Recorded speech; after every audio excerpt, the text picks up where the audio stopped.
the process of being reflective and open to listening, right? And simply being with what is present.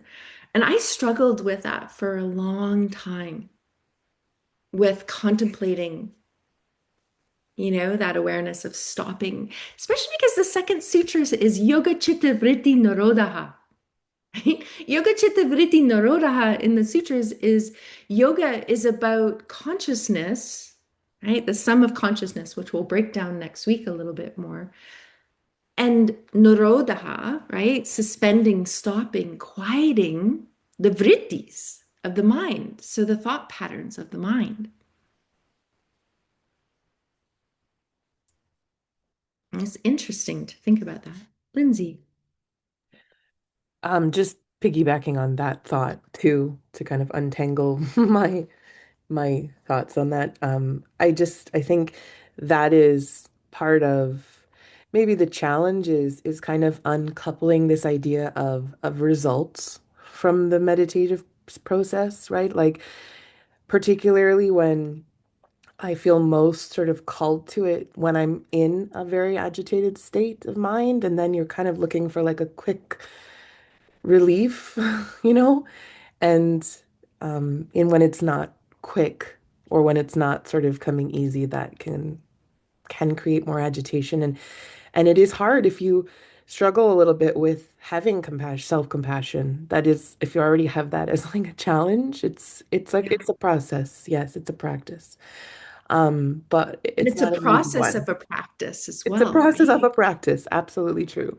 Yeah, And I it's a really process. just like the question that's so obvious and simple, and yet I just like this question of even of asking like why do you meditate when you're trying to um when I think that's so true, that feels so right about like um needing to have sort of an intention behind what's bringing me there every day, you know? What is it that's the motivation? And maybe it's to try to create, like you just said, and I think it is that space, that separation. I'm kind of hesitating to even say like maybe so that we don't get into these very agitated mind states, even Mhm. though we still might. That might just be a part of our makeup. But Yeah. uh yeah, anyways, And I just think what you're saying there is one of the things that I felt really kept me going back to my meditation practice and really sustains me in it is feeling, well, why am I going into the meditation practice? And I think one of the things you said is, it helps us become aware mm, of our patterns. So from the practice of meeting ourselves on a daily basis, we start to become calmer, we start to be more reflective, we start to become aware of our patterns, right? And then we can start to see how we respond to things. And then we can take pauses a little bit more and go, oh, wow, I just got really angry because they said that to me. But it really wasn't anything they said. They were just expressing, but it was the anger was inside of me already. in that sense too, I guess the question I am asking is, are you trying to avoid becoming angry, or are you trying to reflect after you got angry? Do you know what I Yeah. mean? Yeah, so that's an interesting one because in time, when I kind of think of like, if I go back, because I was pondering that thought of like, a neutral observation or a neutral mind, that because we live in a world that we're inflicted by so much stimulation every day, and it's not conducive, right? Unless we're up in the quiet mountains and we're not getting all of that, to not be in responsive or reaction at different times in our life because of how we live. And once I find if I put too many, like, okay, I don't want to get angry anymore, right? Or my goal is to not get angry. It's like, well, it's there. And I'm going through a period in my life where it's coming up and anger and pitta and fire is there. And Evan's got balloons going off in his things. I don't know what's happening. Um, so that starts to feel like we get into an attachment of needing something to happen instead of just being with ourselves with compassion and noticing what's there. Because there's that mindfulness where we can become mindful through meditation of what is happening and what are our patterns. But we also notice through that process of mindfulness is that we need to also have compassion with ourselves of what we're going through. And that if we put a lot of expectations on ourselves, that's a lot of pressure to come out of like, oh, I need to not eventually be angry. I don't know if I'm gonna get to that in my lifetime, right? So I think one of the goals could be of being more aware or creating times when you can be reflective of, oh, okay, I can come back and I can sit for a moment and I can notice, okay, I'm going to take a moment because I had some time today where I got really upset, right? And in those moments of being really upset, you can pause and go, well, what was it that made me really upset? Right? Because meditation allows us to ponder, to reflect, to come back, to investigate what our part was in the unfolding of our day. And then you can start to look, okay, well, maybe there's the root of that. Okay, so underneath the anger, this is what I did the other day when I got upset. I was like, okay, well, underneath the anger, when I felt that initial surge of anger about a situation that happened with my partner, it was like really underneath it, I felt really hurt and I felt left out and I felt unloved. And that's what the root of it was. And coming to that, I was like, wow, okay. And then I could notice myself soften, right? And then I could articulate it in a way where when we came back to have a conversation, I wasn't coming from a reactive state, but I was coming from a state where I could respond to it and we could have a conversation. And I feel like that is a really helpful kind of fruits of the practice that meditation offers me, that I can take time and reflect back on myself. Mhm. These two, Dharana and Dhyana, they're in book 3. So if you do have your Yoga Sutra book open, Vibhuti Pada, this book of book 3 is the evolution of the practice. So the evolution of the 8 limbs of yoga, having these vows that we create to ourselves, creating these intentions, getting on our mat, using pranayama, allowing ourselves to be aware of our senses. Okay. And this power of that these dharana and dhyana and samadhi, which are the 6th, 7th, 8th limb of yoga, one of the things, so I have a book, I have 2 translations here. So I have Nischala Joy Devi, The Secret Power of Yoga, and then I also have Swami Satchitananda, which is also in the manual. So Swami Satchitananda was Nischala Joy Devi's teacher. Okay, and some of you might have other translations as well. So I'm just reading a little bit from Nischala Joy Devi's book that is affirming, because book 2 is all about practice, right? Sadhana. Sadhana is about our practice, about reaffirming our practice and doing something for an extended period of time so we can see the fruits and feel the fruits of the practice start to unfold. So this affirms that Dharana and Dhyana in book 3, that they're not so much practices, rather that they're progressive internal states that evolve from the accumulation and dedication of the practices that we've had before, or the years of practice, or the time that we had on our mat. So this brings us from this place of, maybe at the start we still feel like we're doing the practice, but at times we also feel that there's a sense of beingness that comes in. And so most often, when you look at dharana in the books, I have it in Swami Satchidananda translated as concentration. And that's probably the most common one that's translated. Nischala changes it from, so Swami Satchidananda says, Dharana is binding the mind to one place, object, or idea. So this is the beginning of training the mind. So concentration is really the beginning of meditation. So this is when we're concentrating on an object, a symbol, an anchor for us to keep the mind and redirecting the mind back. Nischala talks about gathering consciousness and focusing it within. So using a little bit of a different word of contemplation. So one of the things I asked you just to sit with for a moment is the difference of how does it feel for you when you think of dharana as concentration? How does that feel for you in your practice?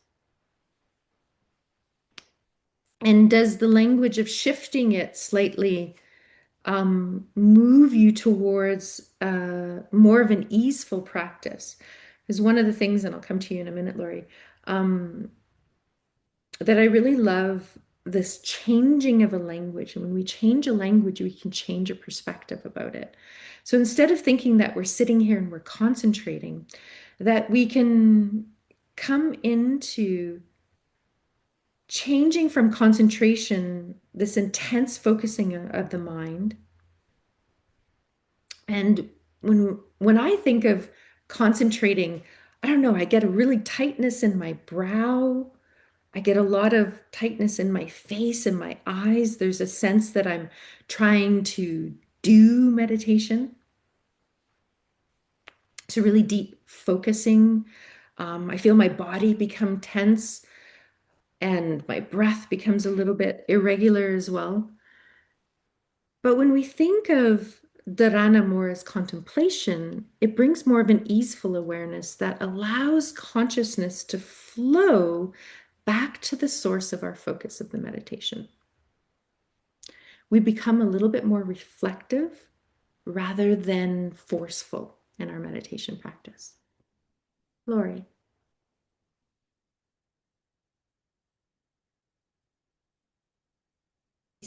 Oh, oh, sorry. Repeat, if you could, Nishala Joy's version Yeah, again.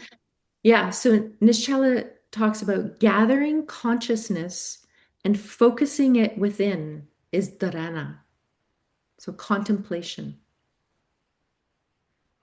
And this form of contemplation, you can also use it in another language or way of perception is instead of concentration, we have contemplation or moments of reflection.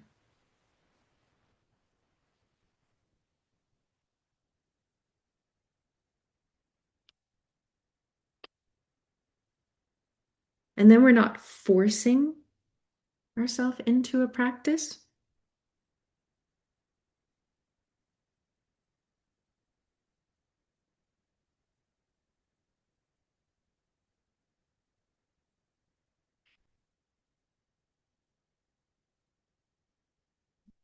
Dhyana, and if anyone else wants to share what their translation is, if it's a little bit different, love hearing different translations.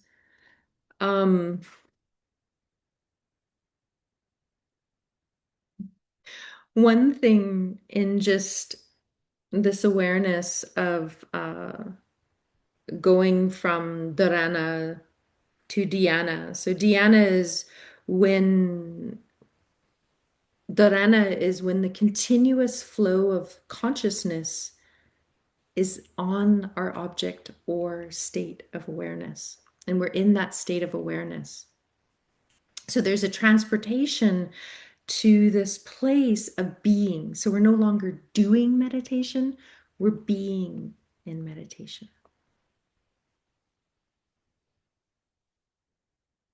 So in dharana, we're aware of the external to the internal, doing to being, and we go back and forth and back and forth. And then dhyana, there's this awareness of thinking when we're pouring oil from a pot into a cylinder, there's a continuous stream of consciousness. And this is dhyana, where the flowing of the awareness of consciousness, which is in each of us, called the chitta. Our consciousness is the chitta, flowing back and merging with chit, so the universal consciousness. So we are aware of our true self.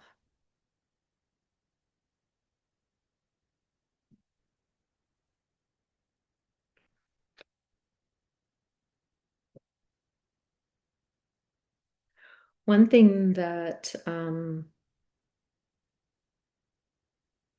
when I was reading in Swami Satchitananda, is the mind is, when we close the eyes and we focus within, is always telling these stories inside. And we have a choice to believe the inner workings of the minds, the thoughts of the minds. So we can question, is that true? Or is that thought serving me? Is that pattern serving me anymore? And when we start to have this questioning, another question could be, what is happening inside of me right now? When we take these moments where, maybe we're in meditation, maybe we're in our day-to-day life, and we start to question what's happening inside of me right now, what's arising. Evan, you are having a party over there. It allows us to pause, and it can think of a circle with a line through it. And if we think of, we have below the line, we have things floating in our subconscious that are running a story that when we don't investigate it or we don't become aware of it, it leads our life. But when we pause and we ask ourselves, oh, what is happening inside of me right now? What is present inside of me right now? We take the subconscious looping of patterns and we bring it into the light of awareness. When we bring a pattern that is happening into the light of awareness, then we can shift it. We can do a new kind of way of being. We can look at it and say, oh, is this pattern serving me anymore? And if not, we can start to shift it. So meditation is like, taking that daily habit that we have of showering, or that time when we get onto the mat and we do something over and over again in our practice. Like, think of how many times you've explored one certain posture and how many times you've explored it in your body, and how the feeling of each time you visit that pose or that shape changes. Your awareness changes, you're able to settle a little bit more. The breath softens, maybe a part of your body opens up. The mind calms. So it's just like in our meditation practice. Each time we pause and we come and we sit with ourselves, we take these visits to ourselves, and we have that intention of why we're coming onto the mat, then the practice starts to become a little bit more firmly grounded. And some of you might have read this sutra before, but you can write it down and then even read it, because we're going to go on our break really soon. But in Book 1, Sutra 14, is all about abhyasa, so our practice, our time on our mat, and the practice that we cultivate. So practice becomes firmly grounded when when it's well attended for a long period of time without break and all it's earnest.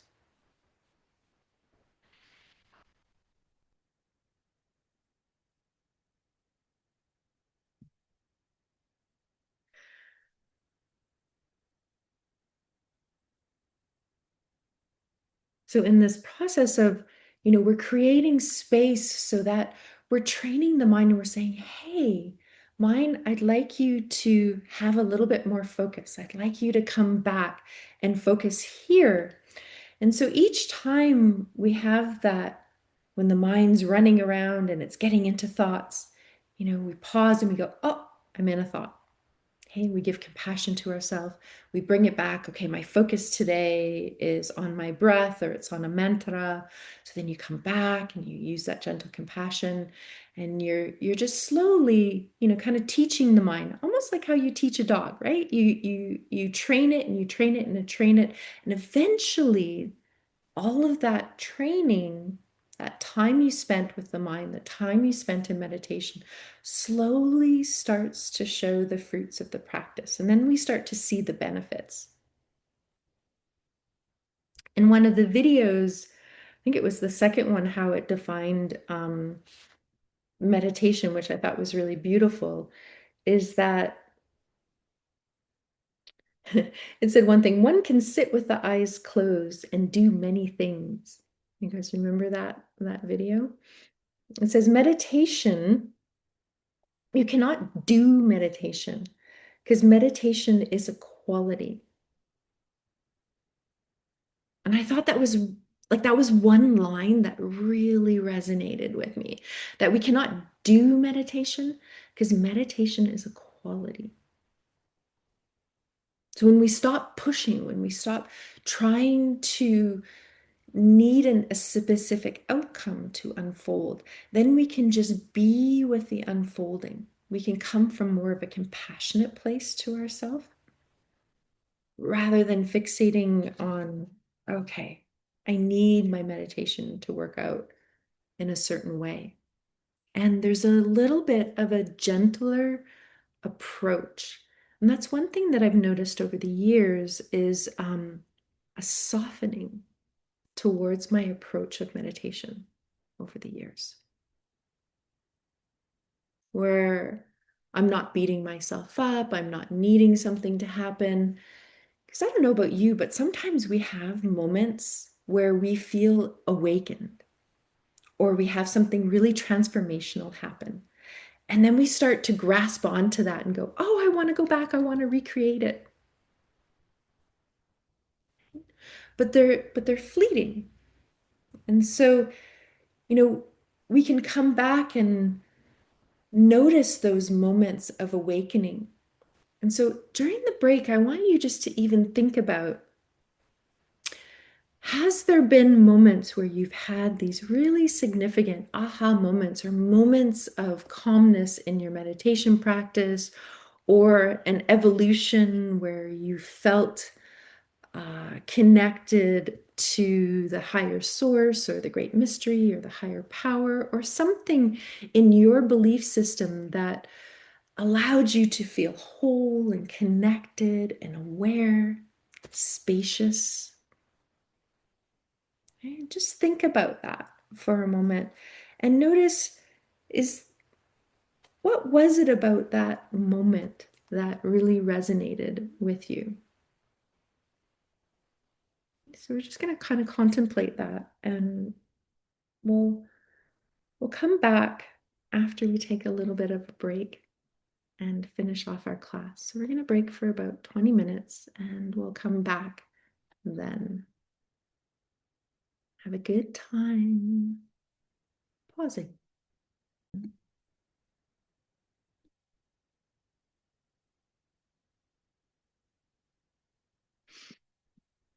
So thank you, Lori, for writing in. Contemplation is the confining of the thought to one point. And so in the manual, when you turn to page 7, 8, 9, yes, pretty much 7 and 8, we talk about the meditation techniques, okay, the forms that we can use, so that one pointed focus, so the object that the mind is focusing on, so our anchor. So this week, towards the end, we're going to do a breath awareness. So allowing the breath to be our anchor and bringing us back. We can do gazing meditations, which are quite nourishing. We can use yantras. So these are mandalas of energy centers, specifically the chakras, or maybe a deity. Mantra, okay, so japa, so repeating a mantra. Also very similar to transcendental meditation. So there is a japa as well that is focused on the mind. Okay, meditation, we have that metta, the loving kindness. As I was just kind of thinking about the loving kindness, I was reading in Nishala's book by Theodore Isaac Rubin. Compassion for myself is the most powerful healer of them all. Compassion for myself is the most powerful healer of them all. So as we come and we look at all these different forms of meditation, the chakra meditation, we can have subtle body where we bring our awareness back to our energy channels. We can use mudras. We're going to explore a lot of different variations of this through these 6 weeks and seeing how these different meditations kind of reflect towards us. Also having this mindfulness meditation. And the Chinese character of mindfulness translates as present heart. And I always found that really beautiful to kind of think of this mindfulness, this awareness. For a couple years, I put in a focus of, okay, I'm just going to really be mindful of day to day and have that, coming back to the present moment, using the senses to be aware and anchor back into the present moment. And I found at different times in my life, mindfulness was sometimes really nourishing. And sometimes I've found in the last couple years that if I open up my senses, allow pratyahara, right, our senses to move outward into the world, for some of us, if we experience anxiety or we've had trauma or we're feeling unsafe in our body or our surroundings.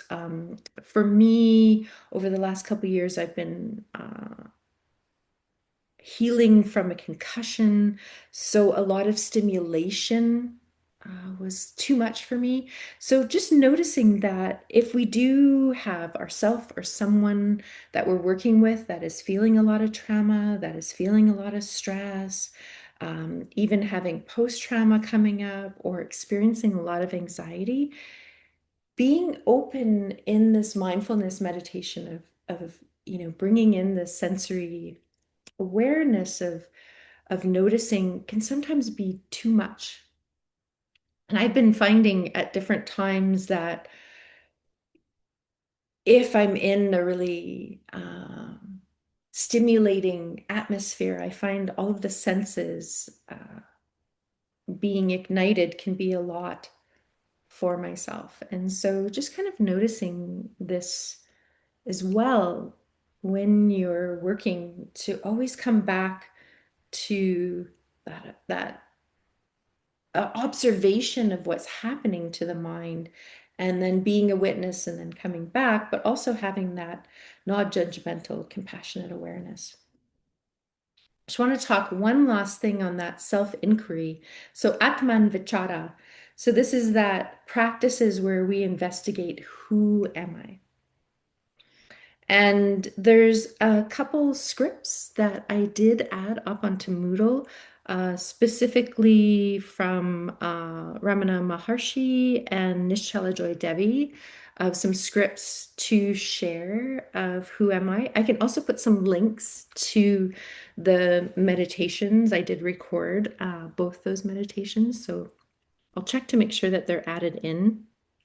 And I'll add a few of Muji as well. He's really interesting to listen to, um, of coming in and talking about observing and sensing this state of being.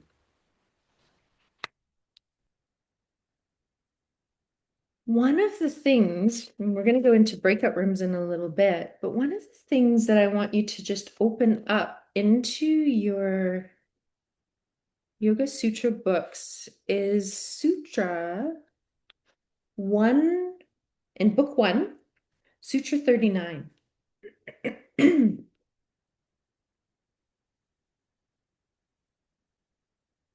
So book 1, Sutra 39. And then there's also some sutras before it that we're going to look at, but we're going to start at Sutra 39. So just looking at this awareness of not only thinking about ourselves, okay, what is our intention behind meditation? What keeps bringing us to the mat? But also looking at when we're sharing and trying to find a meditation that is really resonating with whoever we're working with as well.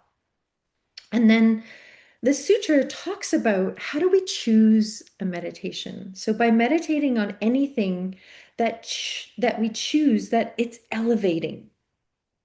Okay? That it elevates and it makes our heart kind of sing and open and really blossom in this sense of connectivity rather than separation. So we feel full in the heart. And it allows this quality of dedication. So we talked about a few different things that we can come into, but in Sutra 134, it talks about the breath can be used to, this is Nischala's, used to restore and preserve balance, not only in body, but in mind. We can engage in focusing on an inspiring object, or we can cultivate devotion to a supreme or everlasting light, or if we've been in the presence of someone who has been spiritually awakened.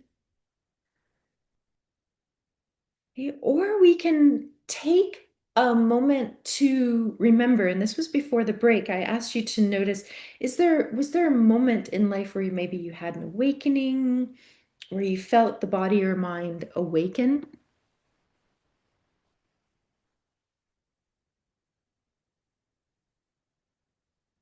This is like,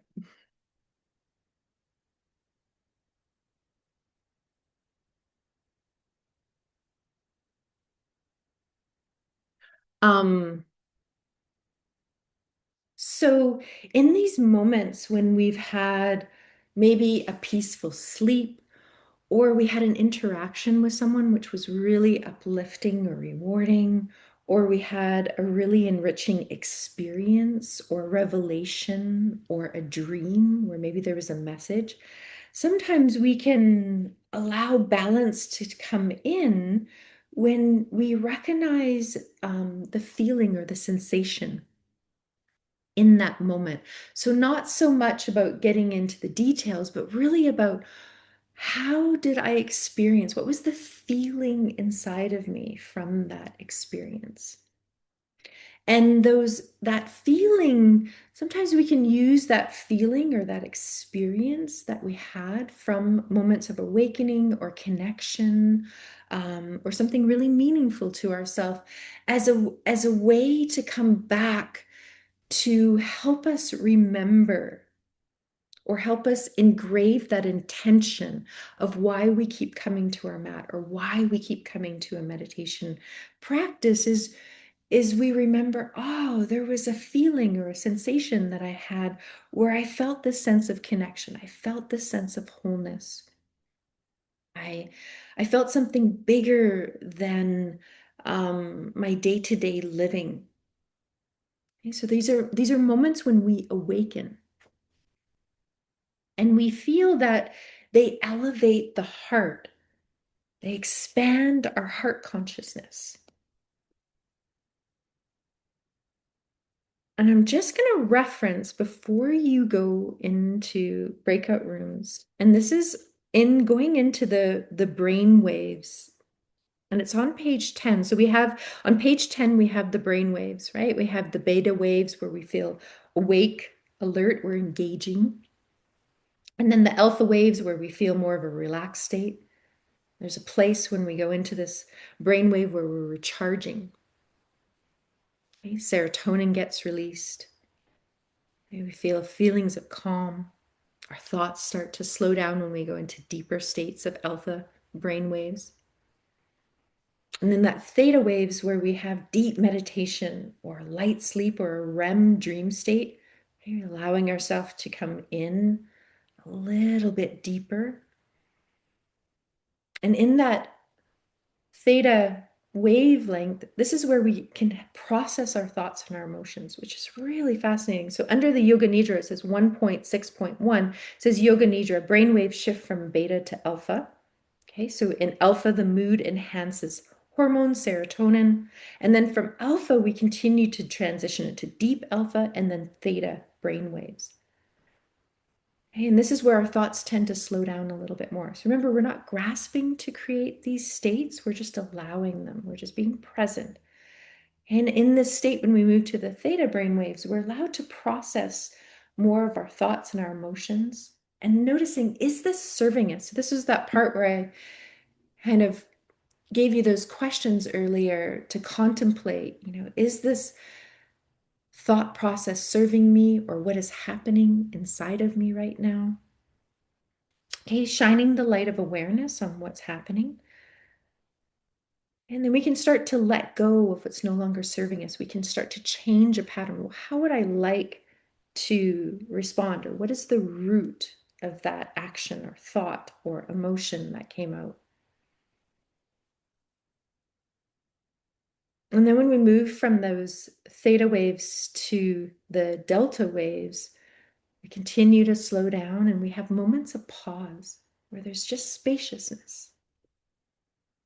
Sometimes we feel that when we're in moving meditation, okay, in practice, after we've maybe done a really special practice, or we've been out in nature, or we've really just had like a quiet meditation. And this is that place where it's really restorative for us, and our organs regenerate, okay, and our body actually metabolizes cortisol in this state as well. And one of the key things that I really loved when I read about, and put all of this research together, you'll see 1.6.2 and it says meditation. When there was the testing to record this electrical activity in the brain, when we practice meditation, it revealed that meditation affects the brainwave production, which is amazing to think about, but also that the effects of meditation on our brainwave activity does not only occur during meditation, but also after meditation is complete. So we're continually nourished by our meditation practice through this brainwave evolution. So when we start to have this habitual meditation practice, we can start to change our brainwave activity as it's compounding the shift in our brain waves. And if you flip onto page 11, just want to read those top, I want you to highlight those top kind of couple sentences there. The specific type of meditation or mindfulness practice does not appear to matter. So when they did the research, it doesn't really appear to matter what type of meditation or mindfulness practice that we do. What's most important for altering your brain waves is to make meditation a part of your daily routine. So that's coming back to that abhyasa, when we practice consistently steady for a period of time. So that was on page 11, at the very top on page 11.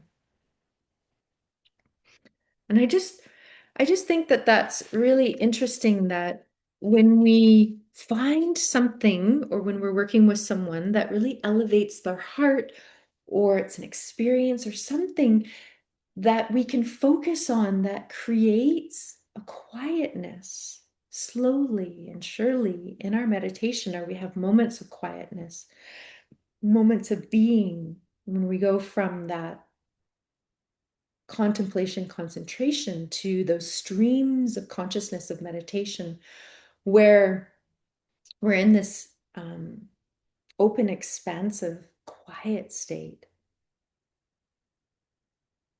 That when you find something that really resonates with you and makes your heart sing, that to stay with it for a period of time.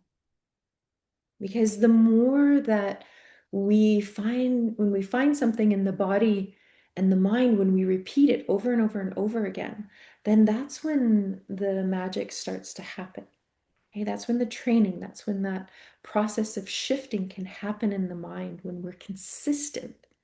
And sometimes you're going to go through and you might have to shift to find different things that really speak to you, or when you're working with clients or students, try different meditations to really see what resonates with them, what they don't enjoy, what makes them feel anxious, what makes them feel safe, what makes them feel that they can really let go.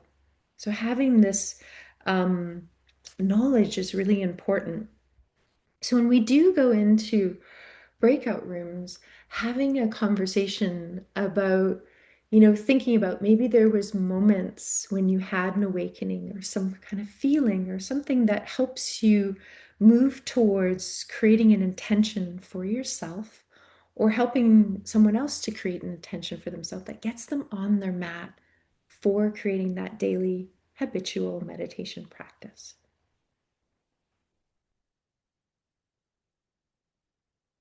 I'm going to open the breakout rooms, and you might shift away from that as well into something else, which is totally fine.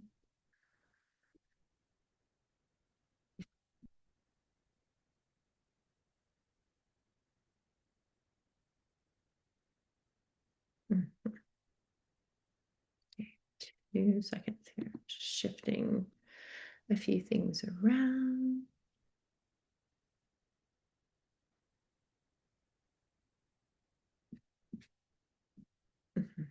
Okay, perfect. Move to, okay, great.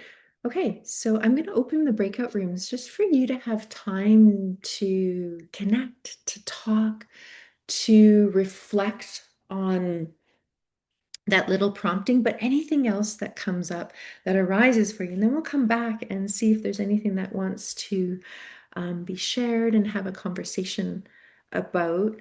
And then we will move also into a meditation practice. So I'll see you back in about 12 to 15 minutes.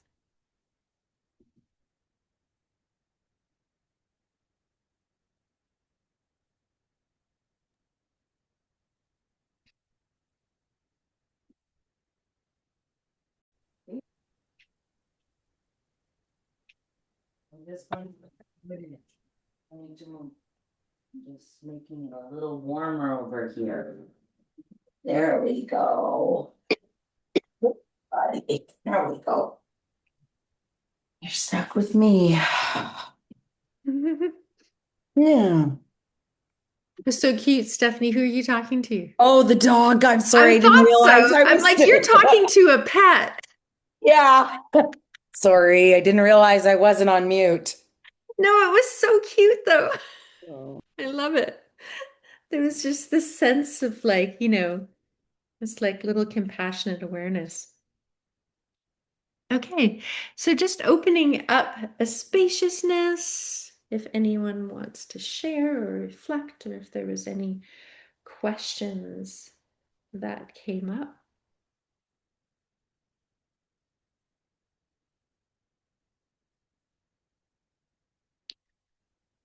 We are going to take a little bit of time to practice in a moment. And just over the last couple days, I was going through Tara Brach's website, tarabrock.com, and she has just so many free meditations and talks and different things that might interest you to go up and investigate and explore. But one of the things that she did have up there that I just found yesterday, which I found was really beautiful, and I'll upload it to Moodle for you, was this really beautiful document of 8 essential tips to nourish your meditation practice. And really finding this non-judgmental awareness that we want to cultivate in our meditation practice. And when we have this non-judgmental awareness that comes in, we can start to be more clear and open-hearted. And this allows for ourselves to go from this place of separation or judgment or grasping, doing meditation, to this place of feeling connection, feeling this co-regulation with others. And one of the things, hopefully, if you don't have a meditation practice, that start to create space, if you can, relatively the same time every day, where you meditate, where you sit quietly, where you come back and make these regular visits to yourself. For me, I frequently wake up in the middle of the night at different times, and I'll meditate very often in the middle of the night because I really like the quietness.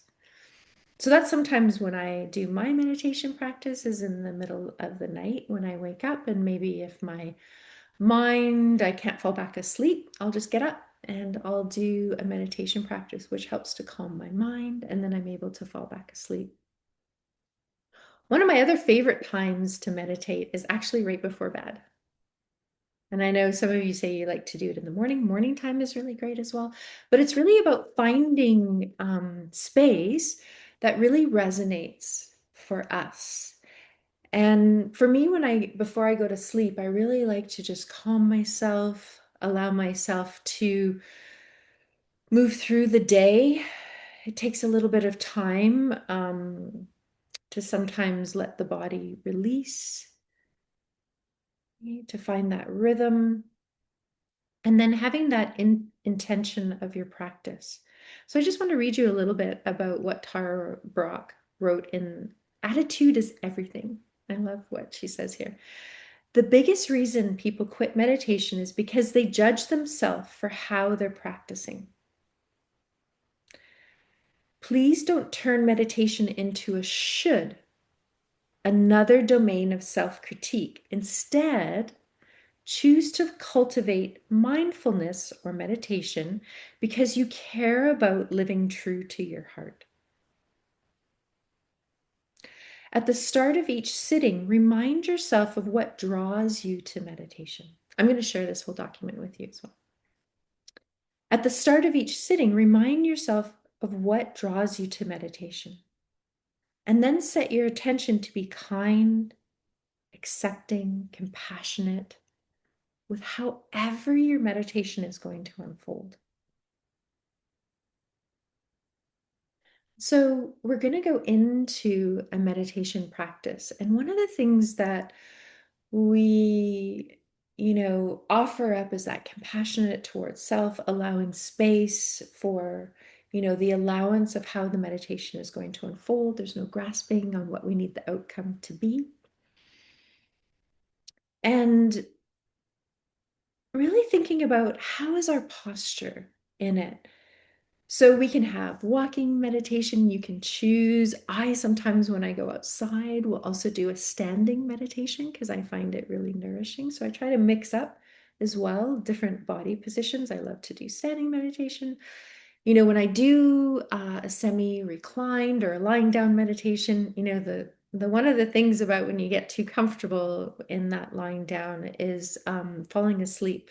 So you do want to try to find a position that your intention is to softly promote alertness, openness, but also be easeful. And for some people that we work with or ourselves, a lying down meditation is where we want to start. And be easeful and compassionate on self if you do fall asleep.